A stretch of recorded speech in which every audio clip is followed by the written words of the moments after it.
Hignet's corner, beyond Bent. Janssen! And Blackburn Rovers are 18 minutes away from a Premiership return. As far as Stewart, just outside the penalty area, flips it central. For David Dunn! David Dunn equalises!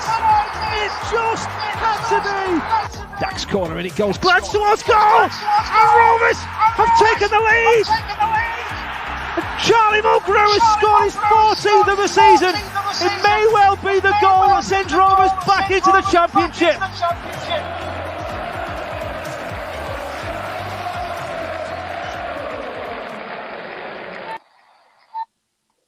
Good afternoon, Rovers fans, and welcome to On the Other Side Live with me, Ryan Hildred, very strangely at 3 p.m. or just gone 3 p.m. on a Saturday. We're usually watching games at this time, but no, we're on the other side this time as Rovers play tomorrow.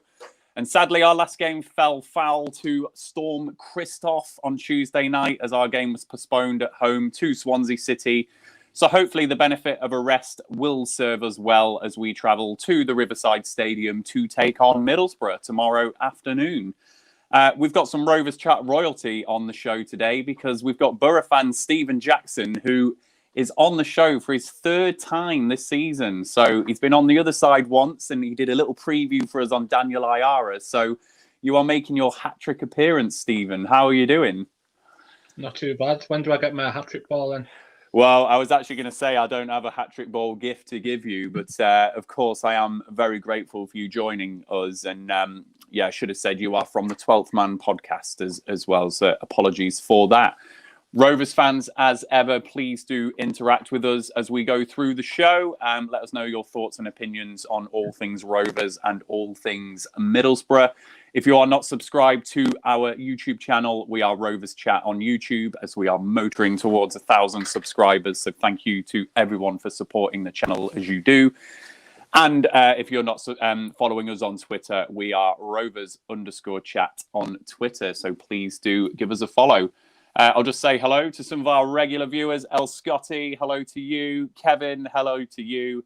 And Michael, hello to you as well. And has the rest made us slightly more positive? Possibly, Michael, possibly. But we'll see what Stephen's got to say about some of the recent Borough form because, they're in good form, Middlesbrough. So I'm not sure about the rest. But before we start, of course, just a reminder, we are sponsored by 6yardsout.com. The Rovers Chat YouTube channel is proudly sponsored by 6yardsout.com. They've got retro football from every era with mugs, phone cases and much more. They also have plenty of Rovers goods including apparel with the famous 94-95 season and this season's kit. Check them out using the link in the description below. Thank you to 6yardsout.com as ever for their very, very kind sponsorship all season. So Stephen, let's kick off with the match preview then. Now we've got the niceties out the way. I was looking at Middlesbrough and where you are this season, and I think you've had what I'd describe as a steady and solid season so far. You're 7th in the league and right in playoff contention. And when you and I spoke earlier in the season, after that disappointment of your season last season, where, at times it was a bit precarious for Borough, I remember you talking about Warnock and how the hope was that he would just get you back up there at the right end of the table. So are Borough fans happy with how the season's gone so far? We're delighted. As I say, we've got the experience in charge now. We've got a squad that's good. We need a couple of additions this month, but apart from that, we've had a cracking season so far. Halfway point, 3 points off the playoffs with a game in hand as well. We'd have all took that at the start of the season. Yeah, definitely. And I was looking at the sides up there as well. The plaudits that the likes of Norwich and Swansea and Brentford and Reading have been getting. And despite having Warnock as a manager, who I think does attract some media attention, actually, I think it feels like Borough are going under the radar a little bit. I'm not hearing people talk about you that much. Do you think that suits Warnock and Borough fans just to hang in there and then just strike when the time's right? Yeah, I mean, we can let the rest of the league talk about your Norwiches, your Watfords, Bournemouth, Swanseas. Let them talk about them. We're not bothered, but we'll happily just go about our business. We know what we're going to do this season.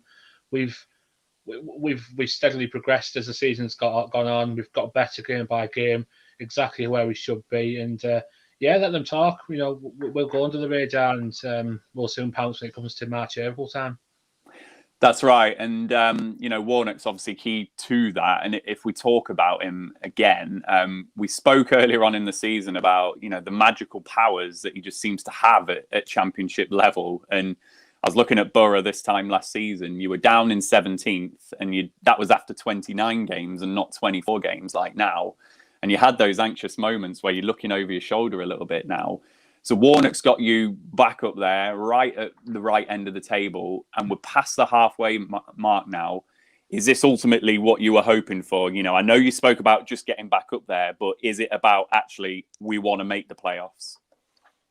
I think now we're there. A lot of fans are saying we've got to try and break the top six. So as I said at the start of the season, most of us would have took mid-table, but now we're there. If you start dropping now, you're going to be disappointed at the end of the day. He's just got a knack of doing simple things, but doing them really effectively. We haven't done anything new. We haven't done anything like over the top and ambitious. We've just got the basics right, and it's working for us really well. Yeah, and the season is obviously all over the place with the pandemic, and the division is competitive as it usually is. And you're in that 7th position, and you've just said about, now you are there. It'll be disappointing if you don't get there. If you do miss out, will there be an acceptance from Borough fans that actually, after last season, Warnock's done some good work and it lays a good foundation for next season if needs be? Yeah, I think all fans have accepted. We're not favourites to go up. There is teams that are stronger than ourselves. We completely accept that. We never came into this season as favourites or near favourites. We were always expected to be a mid-table side. So if we miss out, it's going to be a good season, but then we'll build on it next season. But as I say, there will be a few disappointed. I'll be disappointed a little bit, but I'm just grateful for what Warnock's done so far. Yeah, definitely. And just going to look at Borough's season in a bit more detail then, Stephen. And Rovers have taken some plaudits this season, actually, with the goals that we've scored. We've had some high-scoring games, and we've got Adam Armstrong grabbing the headlines as joint championship top scorer. But if we look at Borough's season in a bit of detail with this slide, this one was quite interesting for me because it just shows that the goals and the assists are spread out. You've got Assombalonga and Duncan Watmore there on 5 goals. And then you've got 4 players there on 4 assists. And I think that's something I associate really heavily with Neil Warnock, actually, that it's a real team effort and you're not relying on the magic of one individual. So has he replicated that really tight-knit group at Borough, and it is just that team effort, as I say? Yeah, that's exactly what it is. It's a team spirit about us, and as you can see from the assist there as well, it's not just from the wide places we're getting the balls in. It's also the passes through the middle, like your Paddy McNairs, your George Savills. They'll find that key pass if they really have to. And so we're sharing the goals about as well. Yes, we could do it with a couple of goals more. We are missing Fletcher a bit. Obviously, he's been out injured for quite a while now. He's just come back to training. But as I say, the goals are being shared. We've got a tight-knit defence as well. Everything's just ticking at the moment. We're going along nicely. Yeah, that's right, you are. And if we just stick with this slide a little bit, the little bit on the right there, the whoscored.com ratings, you've got Dale Fry and Paddy McNair there, who are defenders. And the fact that Borough have conceded the 3rd least goals in the championship this season. And that's the other part that I associate with Warnock, and you've just touched on it there as well, Stephen. Is that what he's brought to Borough? You defend first, you keep it tight, and ultimately you go and get the results from that foundation. Well, that's what he said when he came in straight away at the end of last season. We've got to stop leaking goals first. You do that, then you can build a foundation. Because if you stop leaking goals, you're guaranteed at least a point every game. So that's what he's done. He's found a solid back line with Fry and McNair alongside Dijksteel, and even Mark Bowler's come into that now. And we've just got a solid base about us now. The keeper's more commanding, obviously selling pairs to yourselves back in the summer. And Bessinelli's just come in, he's done a really grand job. And we just look more solid team. We look more reliable now as well. Yeah, that's right. And just to pick up the comments, Hunter's Army and Ollie will pick up your questions and points just shortly, because I have got Daniel Ayala definitely on the agenda to discuss. But hello to you as well, Ollie. I didn't say hello to you as I did to the others at the start. So then, Stephen, if we look at Borough's recent form, particularly over the last few weeks, I have been looking quite closely at the top 12 and how they're doing, because there is a reaction in the Rovers fan base at the moment with our recent form and where we are. So I do like just to see how the others are doing. So we've got a slide here which just shows where Middlesbrough are from the last 8 games. And you're in pretty decent form. It's 5 wins, 3 defeats. That's 15 points. And that's the 5th best, as you can see from that graph. And the home form is really solid as well. It's 11 games played at home, and you've got 7 wins, 2 draws, and just the 2 defeats. So with that recent form and with that home form this season, do you always feel confident taking on any side at the Riverside Stadium?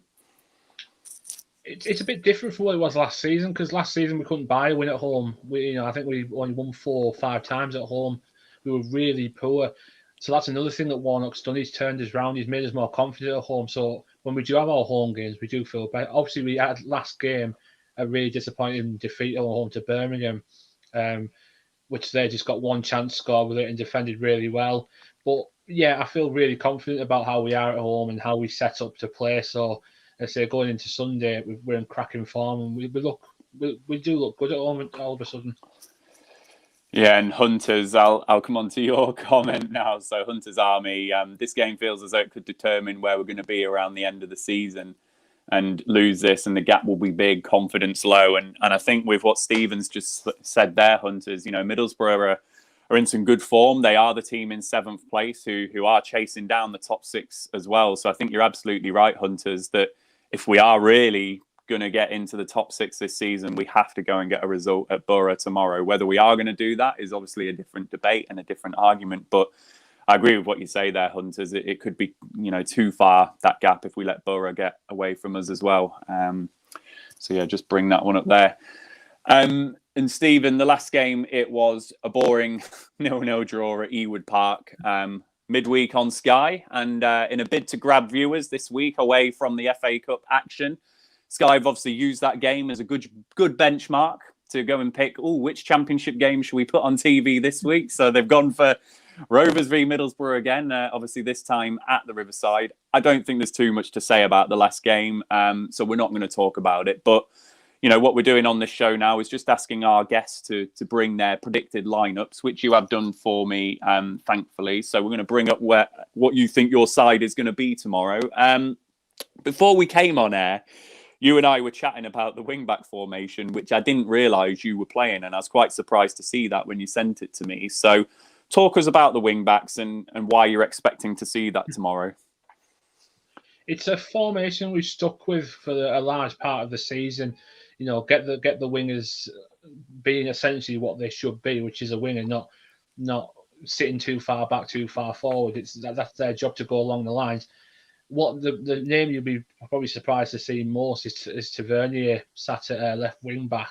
Obviously, he's predominantly further forward, but the last few weeks he's come into that sort of range of being on the left wing and even the right wing at times when we played Johnson, and he's just flourished. He looks superb, and it's a big thing about keeping the back line right. To say keeping got the 3 centre backs there.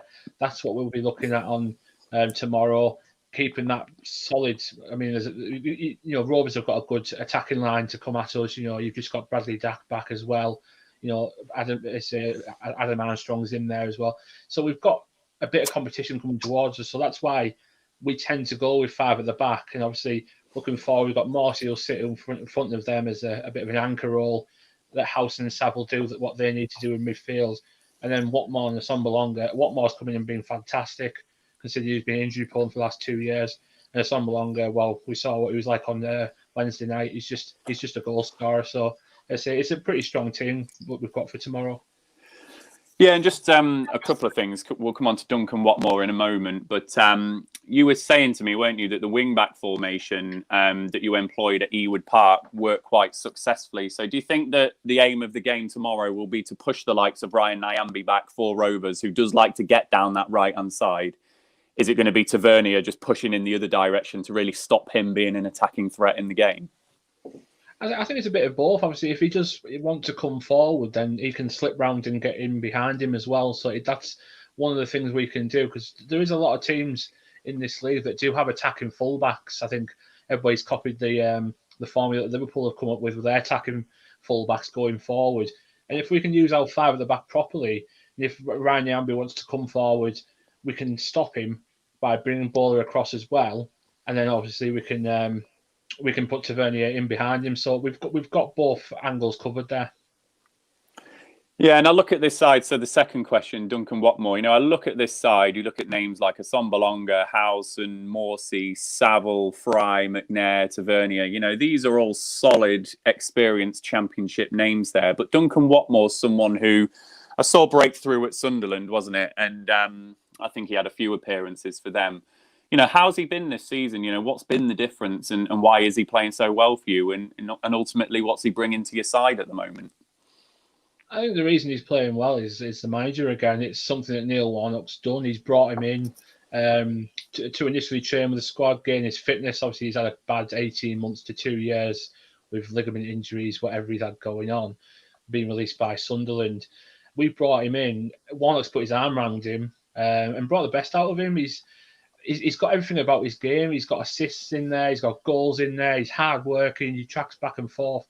He's just a solid player, and people know him at Sunderland as the bombing winger that goes forward and tries to nick a goal. And we know him now as the player that's hard working, that can sit even in behind the Assombalonga and be that number 10 role, I suppose. And he's just been fantastic. And I mean, to get him signed up for the next 2.5 years as well, following a short-term deal, was a big bonus for us this month. Absolutely, yeah. I was surprised to see that he'd got the 5 goals and joint top scorer, and good that Warnock's obviously got his arm around him and got a player. Testament to Warnock there. So if we go back to your side then, Stephen, thinking about the game tomorrow, who are going to be the danger men for Borough, and where you're going to try and exploit Rovers? I think the best way we can exploit Blackburn is down our wings, and say getting Dijksteel and Tavernier bombing forward, because we've got the pace in ourselves to get forward and back quite easily. Howson's the James Milner of the Championship. He's fantastic. He's superb. He does everything. He can get forward as well. He scored goals with Norwich back in the day. He scored goals for Borough. George Saville, I know he had a big tagline of £7 million, which we paid for him, but he's living up to what we wanted in a footballer. He's tough tackling. He's going to get stuck in, and with the Rovers midfield as well, they're quite a tough tackling midfield. So if we can get stuck into them, that'll loosen up the midfield for us. And obviously, look up front, our joint top scorers. You've got Assombalonga, score goals in the Championship any day of the week, and Watmore's in good form as well. So we've got strength all around the pitch, and we definitely feel that we can nick a couple of goals tomorrow. Yeah, and that to me looks like, unless you're going to correct me, that feels like your first choice starting 11. Are there any key men missing for you at the moment? Is there any injuries? We've still got Fletcher out. Fletcher's still missing at the moment. But apart from that is pretty much a strong starting 11 for ourselves. Obviously, we've got Akpom that can be on the bench. He could possibly come in for Watmore. Johnson can come in on the left-hand side for Tav. But apart from that, I say that midfield three is become really solid, and bringing Sam Morsey in for, I think it was £250,000, has been an absolute bargain, and he's really helped us going forward as well. So, yeah, I say that's pretty much the best 11 we've got out at the moment. Absolutely. And just on the flip side, if there is an area of weakness that Borough have got, if there is one, where can Rovers exploit you tomorrow? I think if we don't go with the 2 up front and we just have Assombalonga up front, I think that could be a weakness, because I think because Rovers play 2 big centre halves, don't they? So if they can get around Assombalonga and bully him, he could have a rough afternoon. But then if he plays like he did on Wednesday night, he ran rings round Forest. He could have had at least a couple more goals than he did. That's probably the only area of weakness I can think of. We just got, if we keep our shape, I fancy us to get a good result tomorrow, unfortunately for you. Yeah, and well, Michael Pearson's comment here, solid, difficult to break down. I look at that side and it does look a really strong starting 11, so it is going to be a difficult side to break down tomorrow. And certainly a different side to what we played at the Riverside Stadium last season. And I'm trying to think, that possibly was my last away game before the pandemic, but there might have been another away game in there. I'll have to rack my brain. But yeah, vividly remember going to the Riverside as one of my last away games last season. So certainly a different prospect. So we're just going to flip focus onto Rovers a little bit, Stephen. So regular viewers on the show will know that I like to do links between the two clubs, particularly if the opposition has got someone who is ex-Rovers playing for them. But I'm not going to do that today because we've just got a whole host of Borough links in Rovers' side, actually. So we had the question in earlier on from Ollie James. So this one's to you, Stephen. What did Stephen think to Downing leaving Borough to join Rovers? Well, I said earlier in the season when we spoke, I was one of the fans that was gutted that he went. I said you've got a cracking player in Stewie Downing. He's a fantastic midfielder, experience galore, England international, trophy winner. He's a superb player, and I was a bit gutted when he left us to go. Obviously, he eventually ended up in Blackburn, but Mog has picked up a brilliant player there. Obviously, I haven't really picked up on how he's been doing this season, but if he hasn't been anywhere near his top form, he's still going to be a good player for Rovers. He's that good. Yeah, he is. We were delighted with him last season. He played a lot of games for us last season and became quite a critical player at times. This season, I think, was a bit of a slow start because it took a while to get him signed up because he was officially a free agent. But he's slowly but surely been, coming off the bench and being in games. So he looks exactly the same player as we had last season. I think the disadvantage for him is we've just got a lot more midfield options this season, and the likes of Joe Rothwell who have stepped up. So his minutes have been less this season. So the next thing I wanted to ask you, Stephen, was about Tony Mowbray. So I'm not sure if you know that he is starting to come under some pressure from Rovers fans. There is a lot of accusations that he's taken us as far as he can. We possibly don't have that ruthless edge to get into the top six. And I look at Borough a few seasons ago when Mowbray was there. He kept you stable, and then he obviously left. And then Karanka came in and got you promoted the season after, didn't he? At Rovers this season, it has felt like it's our most settled and deep squad that we've had since being relegated from the Premier League. So with all of that I've just said to you, and with ultimately us possibly underachieving in 12th, can you see echoes of Mowbray's time at Borough and the end of his time at Borough playing out now with where Rovers are and how you were feeling as a Borough fan when he was there at you? I can, to be quite honest, because I say Rovers were getting towards the top six at the beginning of the season. They started really well. He did that with Borough as well. And then as the season went on and the end of the season came, we started drifting further and further down the table. It's like with Borough, it was like the legs had gone in us. It was like our steam had gone, and we were just looking tired. Obviously, I don't think that's the case with Blackburn. Obviously, you were saying about the ruthless edge and killing games off, etc. There is similarities there because obviously you are slipping down the table a little bit, and the top six is starting to stretch away as they should do because they're the class of the league. But yeah. I don't like seeing Mogger go through hard times. He's a massive hero in Teesside. We all love him still. It was just unfortunate with Borough. He had no money. We didn't give him any money. He was still cleaning up from what Strachan did with all the reckless spending, and he did a good job. But as the similarity there is, I don't know if he can take you any further. I hope he can, but it's starting to look like you're going to be that sort of mid-table team. Yeah, and the thing I've maintained on this channel is, first and foremost, Tony Mowbray is a lovely bloke and wants the best for Blackburn Rovers. So he deserves a lot of respect whilst we're going through this phase. If ultimately we end up changing the manager, I hope everyone does it in a respectful way. Just a few things you said there, Stephen. So I'm going to ask you again. So one thing that Rovers really struggle with is if we don't score first, then we don't win games. Is that a characteristic that Borough had under Mowbray? Yeah, it's exactly what we had. I think that the best example we had was the end of the 2012 season.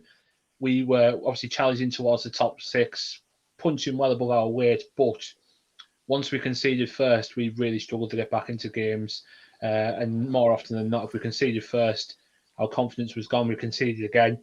So all of a sudden, a 2-0 gap after half an hour, 40 minutes, you're really struggling.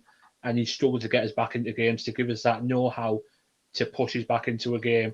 So that is something that he's known for, unfortunately. And I think even West Brom fans and Celtic fans even can say that's something he struggles with, coming from behind in a football match. So that suggests something, in terms of how we're set up and the training pitch and other things. And then the second thing, Stephen, early on in the season, our style of play was quite attractive and, nice to watch at times. Lots of possession, kept the ball well. And for Rovers over the years, we have struggled to do that. But I think the thing with our recent form, we've even lost a bit of that. We've lost that fluidity. We've lost that kind of looking like we're going to score.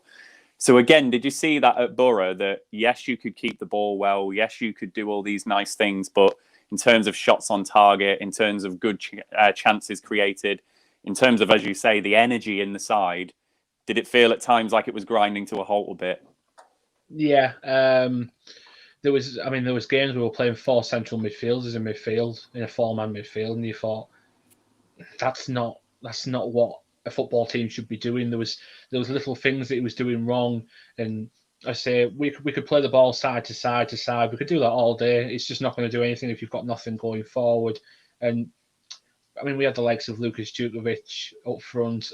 He scored goals for us, but he didn't score enough goals, and that's where our downfall was. We weren't creating the chances to get the shots on target to get us to win games.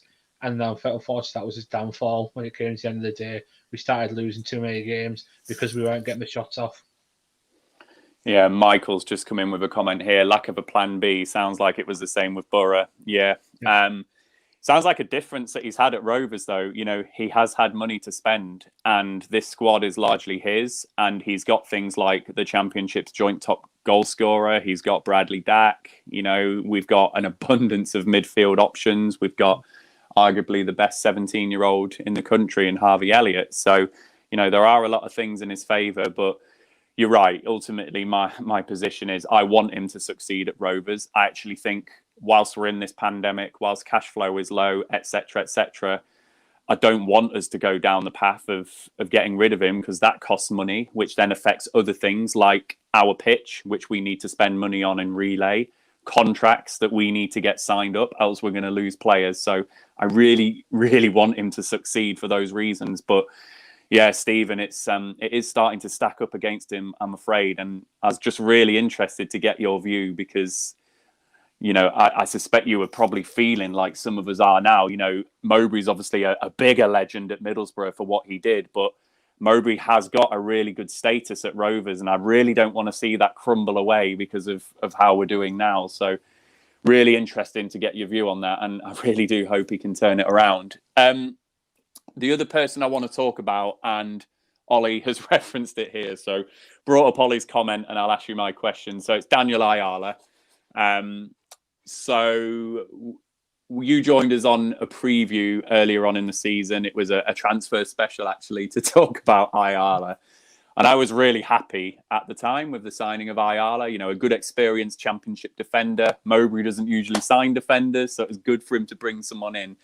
Sadly, all of your predictions that you said to me on that show have come true. And if Rovers fans, if you've not watched that, just search on our channel and you'll see Stephen's interview with us. He gave us some warning shots about Daniel Ayala. He's had 3 separate spells out injured, and he's injured tomorrow as well.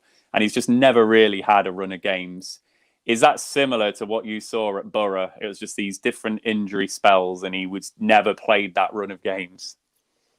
It's always this time of year he doesn't play as well. He's always off around Christmas, going towards February. He always did it. Yes, he's a solid Championship player. He was part of one of the best Championship defences in recent years, back in 2016. But yeah, he's such a liability at times. He's so injury prone. Whether that's because he's he can't be bothered, I don't know. But, we had the same issue with him at Borough. He just wasn't there half the time, and That's ultimately we're seeing why we did let him go. We offered him a contract that was on lesser terms. He said no. He thought he could get better elsewhere. Obviously, Rovers put the money in for him to get him. I did warn you, and it's You did. showing he's not. He hasn't performed what he should be up to, because it was a pretty solid backline that Rovers could offer him as well to fit into, and he just hasn't had that run of games to say, yeah, I'm good enough to get stuck in and keep fit. But as I say, I did warn you. You did, and it has really affected our season. We've discussed at length on our shows and things. I think look at Middlesbrough this season and what we've just previewed on you. Everything starts with a settled backline and a settled defence, and we've just not been able to get that centre-back partnership going. And now we're relying on an 18-year-old on loan from Everton because of Ayala's injuries. So, that has really hampered our progress this season, and that's gone against Mowbray actually this season as well. And that's probably one area where I will criticise Mowbray for, actually. I think we could have done more to get defensive acquisitions. I think we could have been cleverer with the signing of Ayala and things like that. I just think there's things that we could have done better in that defensive department. And in response to Ollie James's question then, Stephen, will Ayala be able to play 3 games in a row without breaking down?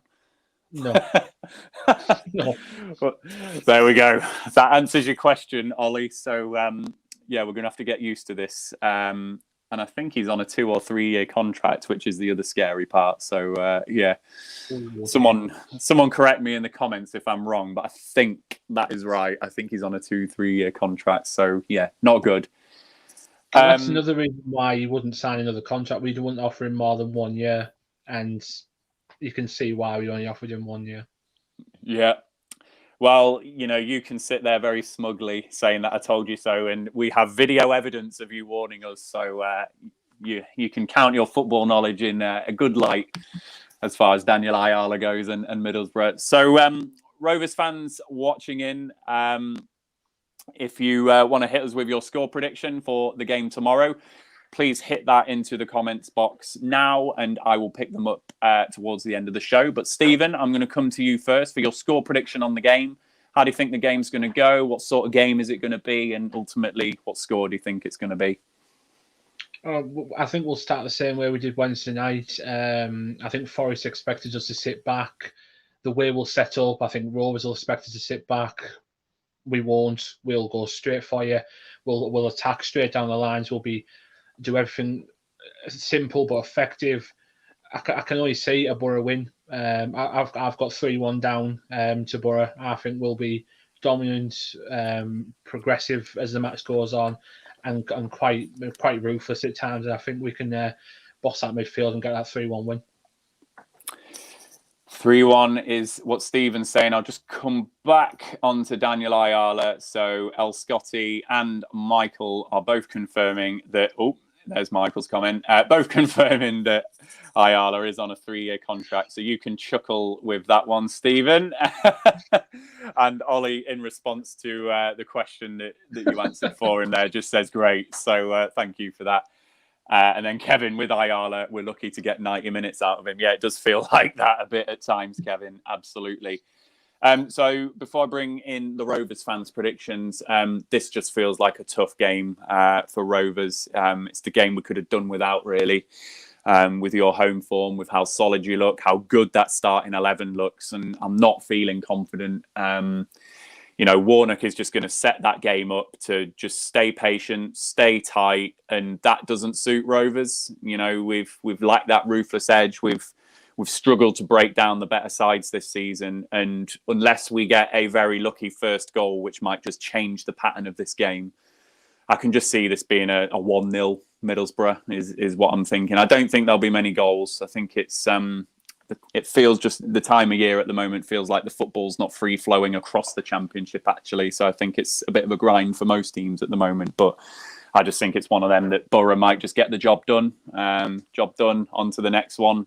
But as I say, if we do get the first goal, maybe. But yeah, I'm going to say 1-0 Borough. I don't like predicting Rovers to lose, but it just feels like everything's your form, your team, your starting 11, Warnock. It just feels like you'll get the job done. So sorry, Rovers fans, that's my prediction. I know I'm usually the positive one, but I'm not. Not tomorrow. And also to throw in our Sky Sports record as well, which isn't the best. So that's another layer. So I think that Jack Hamer was first, who has gone 1-1. Mark Whittle has gone 1-1 as well. Kevin has gone for a 0-0 bore draw. 𝐿𝐿 has gone 1-0 Borough, like me. Oh, the comments have flown up there. Cheeky Borough lad, good to have you on the show today. If Borough score first, we win. Yeah, absolutely. That is Rovers' Achilles heel. I can tell you, you absolutely will win if you score first, or certainly Rovers probably won't win if you score first. Hunter's Army is going a nice specific one. I like these. 1-0, a Sombalonga, 37th minute. Get your bet on. Might come true. Ollie James, he will score one day, Thomas 𝐒𝐿𝐿. This is a bit of a running one, Stephen. Ollie does like to predict a 𝐒𝐿𝐿 goal. So I'm reading into this one that this is going to be 2-1 going into stoppage time. And then 𝐒𝐿𝐿 comes up for a corner and bangs a header in to make it 2-2. So 2-2 is what Ollie's going for. Michael Pearson, Rovers suited better away from home. 2-1 Rovers. Interesting. I like your optimism there, Michael. I really do. Please pass that on. And Luke, I can rely on you for some optimism, definitely. An optimistic 2-1 Rovers. That 11 from Stephen is solid, though. The midfield three, a battle. Yeah, we're going to have players in there, I think, like Travis and Johnson tomorrow just to get stuck in. Even Tom Tribal, who can get his foot stuck in as well. We're going to have to be pretty solid in that central midfield area tomorrow. Alex Isherwood has gone tough side to break down, as we saw in the previous match, but I say 1-1. Michael, hope against hope. Ollie James, Ayala footballing hero is Vince Grella. Yeah, bloody hell, Vince Grella. Who remembers that signing? Dave Hughes, 1-1, ever the optimist. Alexander Haben, 1-1. And Brian, I weirdly think we're going to turn it on tomorrow and win 3-1. Brian, I'm loving it. Love the optimism. Kevin Bradshaw, you never know, goalkeeper scored recently, so it's possible. Yeah, if people haven't seen that goal, I think it was Cheltenham's goalkeeper, was it, who scored from a goal kick, which was an amazing goal, broke the Guinness World Record for the longest goal. So, yeah, if you've not seen that, go and check it out. And Alexander, is Travis fit enough? Yeah, good point. He's not looked fit enough, and Bradley Dack's not looked his sharp side either. So I do wonder if, particularly Dack, I think, might start on the bench with the game I'm expecting it to be. And yeah, maybe Travis will be on the bench as well. And yeah, Luke, these predictions make you wonder why Sky choose this game. Well, maybe we'll all have egg on our face tomorrow when it's 4-3 or 5-4 or something daft like that. But we'll see. We'll see.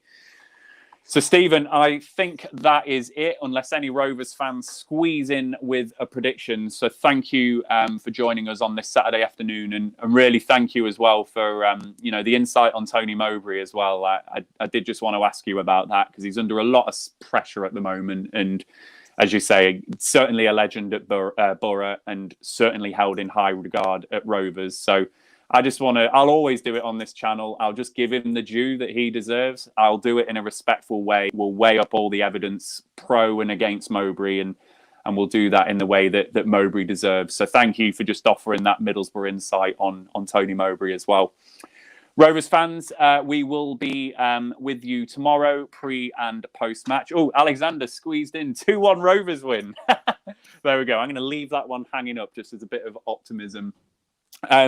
We are live pre and post match tomorrow before the Sky coverage. So it'll be about 1:15 for the pre-match live stream, and then about 5:15 for the post-match live stream as well. So join me and our usual panelists as we dissect the game and obviously preview it before the game as well. If you're not subscribed to our YouTube channel and you've joined us for the first time today, we are Rovers Chat on YouTube. Hit that subscribe button as we go towards 1,000 subscribers.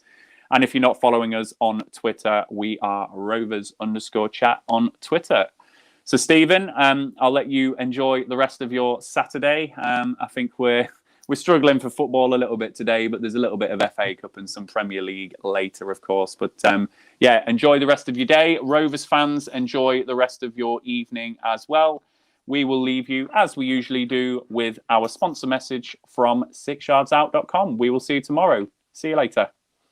The Rovers Chat YouTube channel is proudly sponsored by 6yards-out.com. They've got retro football from every era with mugs, phone cases and much more. They also have plenty of Rovers goods, including apparel with the famous 94-95 season and this season's kit. Check them out using the link in the description below.